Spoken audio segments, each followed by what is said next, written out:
এই হলো রিয়েলমি বুক। অপূর্ব ডিজাইন, দুর্ধর্ষ দেখতে, একদম পাতলা স্লিম এবং অবশ্যই বিল্ড কোয়ালিটি পুরোটা মেটালের তৈরি, দারুণ দেখতে ডিজাইন এবং যে কারোর লোভ হবে এই ডিজাইনটা দেখে নকল করার জন্য। অ্যাপেলের কোম্পানির লোকেরা দেখে নিয়েছে, ব্যাস আর কি, নকল করে দিল তারা রিয়েলমি প্যাডকে, নকল করে তারা ম্যাকবুক এয়ার নিয়ে আসলো। একদম হুবহু নকল। আপনারা দেখুন সেই মেটাল বিল্ড, সেই মেটাল ডিজাইন, সেই একই রকম পাতলা এবং সুন্দর।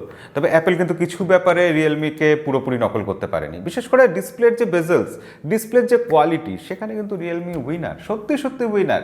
আজকের ভিডিওতে সবটুকু বলবো, ভিডিও শেষ অবধি দেখুন, ভালো লাগবেই, লাইক করতেই হবে, সাবস্ক্রাইব না করে রাখলে সেটাও করে রাখবেন। তাহলে চলুন আমরা সরাসরি ভিডিওতে ঝাঁপিয়ে পড়ি। ওহো, আপনাদের তো আনবক্সিংটাই দেখানো হলো না। যদিও সপ্তাহ দুয়েক হলো এই ল্যাপটপটা ইউজ করছি, এখন আনবক্সিং না দেখিয়ে আপনাদের বরঞ্চ খালি বাক্সগুলো দেখাই। এইটা হচ্ছে রিয়েলমি বুকের বক্স। এই বক্সটাই আপনারা কিনতে গেলে পাবেন এবং আমাদের জন্য, আমরা যারা রিভিউ করছি তাদের জন্য রিয়েলমি একটা ভারী বাক্স পাঠিয়েছে, একদম নোট ভর্তি বাক্স। না, নোট ভর্তি বাক্স বলছি ঠিকই, তবে এই বাক্সের মধ্যে ল্যাপটপটাই ছিল, আর কিছু স্টিকার ছিল, আর এছাড়া ছিল একটা পাওয়ার ব্যাংক, যেটা দেখানোর জন্য যে পাওয়ার ব্যাংক দিয়ে রিয়েলমির এই ল্যাপটপটা চার্জ হয়ে যায়। রিয়েলমি বুকটা হাতে নিয়ে যে কারুর ভালো লাগবে, আপনারা সব রিভিউতেই দেখেছেন, সবাই চমকে যাচ্ছে, অবাক হয়ে যাচ্ছে এবং দারুণ প্রশংসা করছে। একদম একটা এক ঢালা কালার, দুটো রঙে এসেছে, একটা ব্লু আর একটা গ্রে কালার। ব্লুটা আমার কাছে এসছে এবং এটাই আমার মতে দেখতে ভালো। একদম মিনিমালিস্টিক ডিজাইন, যার মধ্যে শুধু রিয়েলমির একটা সুন্দর ব্র্যান্ডিং দেখা যাচ্ছে। রিয়েলমি তাহলে কি এবার ডেয়ার টু লিভ লিখতে ভুলে গেল? বড় বড় করে তারা ব্র্যান্ডিং করে না, সেটা লিখেছে ছোট্ট করে তলার দিকে লিখেছে। এবার তলার দিকে যেখানে এসেই গেলাম, আসল কথাটা বলি। এখানে তলার দিকে কিন্তু প্লাস্টিক রয়েছে, যদিও পুরো ল্যাপটপটা মেটাল বিল্ড, কিন্তু তলায় ভেজাল দেওয়া হয়েছে। এরকম ভেজাল ট্র্যাক প্যাডেও দেওয়া হয়েছে। ট্র্যাক প্যাডটা হুবহু অ্যাপেলের ম্যাকবুকের নকল, কিন্তু ম্যাকবুকে থাকে মেটাল ট্র্যাক প্যাড, এখানে রয়েছে প্লাস্টিকের ট্র্যাক প্যাড। ভিতর দিকে কি আছে সেই প্রসঙ্গে যাওয়ার আগে বাইরের দিকের কথাটা আরেকটু বলে নিই। এখানে কিন্তু বিল্ড কোয়ালিটি খুবই ভালো লেগেছে, বিশেষ করে এতটা খুলে যাচ্ছে, প্রায় 180 ডিগ্রি খুলে যাচ্ছে। এটা একটা বিশাল বড় ব্যাপার হয়ে যায়। এবং এই যে হিঞ্জটা রয়েছে, এরকম খুলছি বন্ধ করছি, এটা কিন্তু লুজ হয়ে যাবে কিছুদিন বাদে, ফেটে যাবে, নষ্ট হয়ে যাবে, এটা মনে হচ্ছে না। বেশ মজবুত লাগছে জিনিসটা। এবং এটা যে নড়বড় করবে এরকমও অতটাও লাগছে না। উইন্ডোজ ল্যাপটপ, কম দামি ল্যাপটপ, সেই ল্যাপটপ হিসাবে এটা কিন্তু বেশ ভালো বিল্ড কোয়ালিটি এবং পাতলা, কত হালকা, 1.4 কেজিরও কম এটার ওয়েট। অবশ্যই এটা খুবই হালকা এবং পাতলা, স্লিক ডিজাইন করেছে। এখানে সাইডে আপনি যে ইউএসবি পোর্টটা দেখতে পারবেন, সেই ইউএসবি পোর্টটার মতোই প্রায় সাইজ এই ল্যাপটপটার, এতটাই পাতলা। সেক্ষেত্রে অবিশ্বাস্য রকম রিয়েলমি একটা ডিজাইন করেছে, এটা বলতেই হবে। নকল করুক, কিন্তু এরকম ভালো নকল করলে অবশ্যই মন চায় অ্যাপ্রিসিয়েট করতে। কিন্তু এই বিল্ড কোয়ালিটি আর ডিজাইনটাই এই ল্যাপটপের একমাত্র হাইলাইটেড পয়েন্ট নয়। রিয়েলমি এখানে সব থেকে বেশি হাইলাইট করেছে এর ডিসপ্লেটাকে। এখানে 2K ডিসপ্লে রয়েছে। আমরা সাধারণত এই দামের যেসব ল্যাপটপ পাই, তাতে এর থেকে বেটার অনেক কিছু পাই, কিন্তু এর থেকে বেটার ডিসপ্লে আমরা পাই না। 2K ডিসপ্লে অর্থাৎ সাধারণত আমরা যে 1080p ডিসপ্লে পাই, তার প্রায় ডাবল ডিসপ্লে হয়ে যায় রেজলিউশনের দিক দিয়ে। সেক্ষেত্রে অবশ্যই ডিসপ্লের রেজলিউশন খুবই ভালো। তার মানে কি ডিসপ্লের কোয়ালিটি খারাপ? না, রিয়েলমি প্রথমবার ল্যাপটপ বার করেছে তো কম্প্রোমাইজ খুব একটা করেনি, অন্তত ডিসপ্লেতে করে। ডিসপ্লেটা 3:4 অ্যাসপেক্ট রেশিওতে আছে, যদিও আমরা সাধারণত এই বাজেটে 16:9 অ্যাসপেক্ট রেশিওর ল্যাপটপ পাই। কিন্তু এই ল্যাপটপটার স্ক্রিন টু বডি রেশিও 90%। মানে কি? মানে এর বেজেলস একদম কম। সেখানে ম্যাকবুককে পর্যন্ত বিট করে দিয়েছে রিয়েলমি এবার। ম্যাকবুকের বেজেলসও এর থেকে চওড়া, এর থেকে মোটা। ভাবা যায়? ডিসপ্লেতে যে কোনো মাল্টিমিডিয়া কনজিউম করতে গেলে, ডিসপ্লেতে যে কোনো কাজ করতে গেলে কালার পাঞ্চি, বুস্টেড যথেষ্ট ভালো এবং খুব শার্প ডিসপ্লে। যথেষ্ট ভালো লাগলো ডিসপ্লের কোয়ালিটি। রিয়েলমি ডিসপ্লেটা সত্যি সত্যি ভালো বানিয়েছে এবং ওপরে যে পাতলা বেজেলটা রয়েছে তার মধ্যে ওয়েবক্যাম দিয়ে দিয়েছে, যেটা সত্যি সত্যি খারাপ দিয়েছে। রিয়েলমি একটা স্মার্টফোন মেকার, সেই স্মার্টফোন নির্মাতা কোম্পানি যদি এরকম খারাপ কোয়ালিটির একটা ওয়েবক্যাম দেয়, সেটা দুঃখ দেয়। রিয়েলমি ক্যামেরার দিকে স্মার্টফোনেও খুব একটা অবশ্য ভালো নয়, তবুও ওয়েবক্যামটা এর থেকে একটু ভালো করবে, এটা আমি আশা করেছিলাম।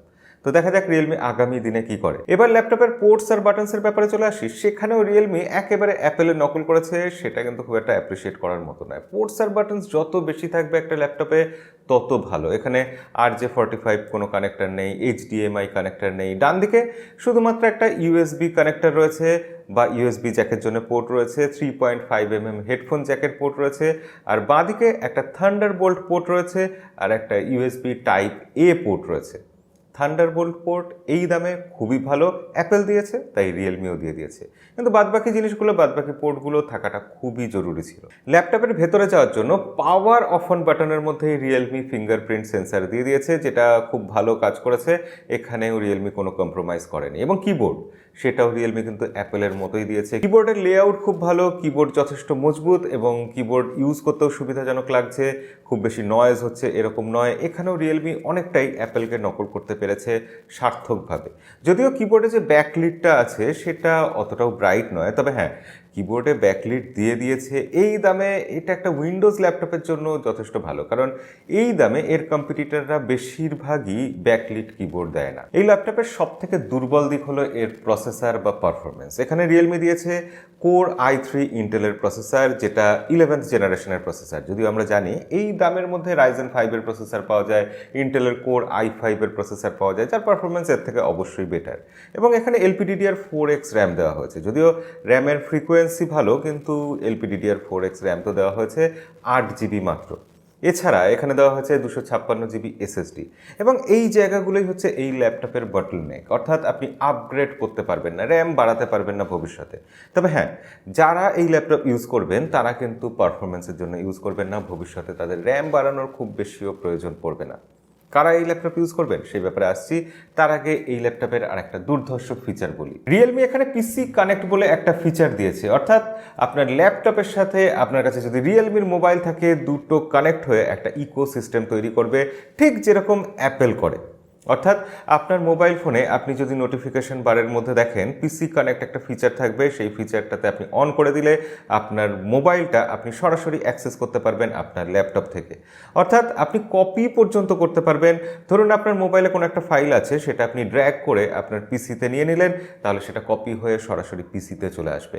এতটাই সুন্দর একটা ইকোসিস্টেম তৈরি করছে রিয়েলমি। আগামী দিনে আশা করা যায় এটা আরও ডেভেলপ করবে, আরও ভালো করবে। কিন্তু এত কিছু চালানোর জন্য যে পাওয়ার দরকার, সেই ব্যাটারি কতটা রয়েছে? আমরা যদি ল্যাপটপের তলার দিকটা খুলি, সেখানে ব্যাটারি দেখার আগে আপনার নজর কেড়ে নেবে দুটো ফ্যান এই ল্যাপটপটাকে ঠান্ডা করছে এবং বেশ ভালো রকমই ঠান্ডা করতে পারছে। কিন্তু এখানে ব্যাটারি কত রয়েছে? এখানে রয়েছে 53 ওয়াট আওয়ার ব্যাটারি। এবং সেই 53 ওয়াট আওয়ার ব্যাটারিটাকে চার্জ দেওয়ার জন্য যে কোনো আপনি চার্জার ইউজ করতে পারবেন। হ্যাঁ, আপনার মোবাইলের চার্জারও ইউজ করতে পারবেন। এমনকি রিয়েলমি বলছে যে আপনি পাওয়ার ব্যাংক দিয়ে এই ল্যাপটপটা চার্জ করতে পারবেন। তবে তারা ল্যাপটপের সাথে একটা 65 ওয়াটের চার্জার দিয়ে দিয়েছে।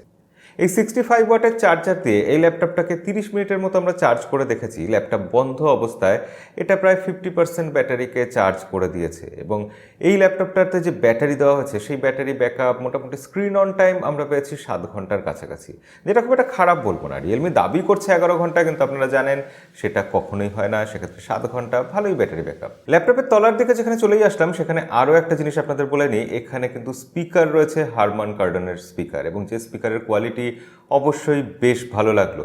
বিশেষ করে একটা উইন্ডোজ ল্যাপটপ, এই বাজেটের ল্যাপটপ, সেখানে কিন্তু কখনোই আমি এতটা ভালো সাউন্ড কোয়ালিটি পাইনি। অবশ্যই ম্যাকবুকের থেকে তুলনামূলক খারাপ কোয়ালিটির সাউন্ড, কিন্তু সেটা ম্যাকবুকের প্রায় কাছাকাছি ভালো সাউন্ড কোয়ালিটি দিয়েছে। অবশ্যই এখানে সাউন্ডের জন্য এই ল্যাপটপটা খুবই ভালো। এখানে সফটওয়্যারের ক্ষেত্রে রিয়েলমি উইন্ডোজ 10 দিয়ে দিয়েছে, যেখানে ফ্রিতেই আপনি উইন্ডোজ 11-এ আপগ্রেড করতে পারবেন।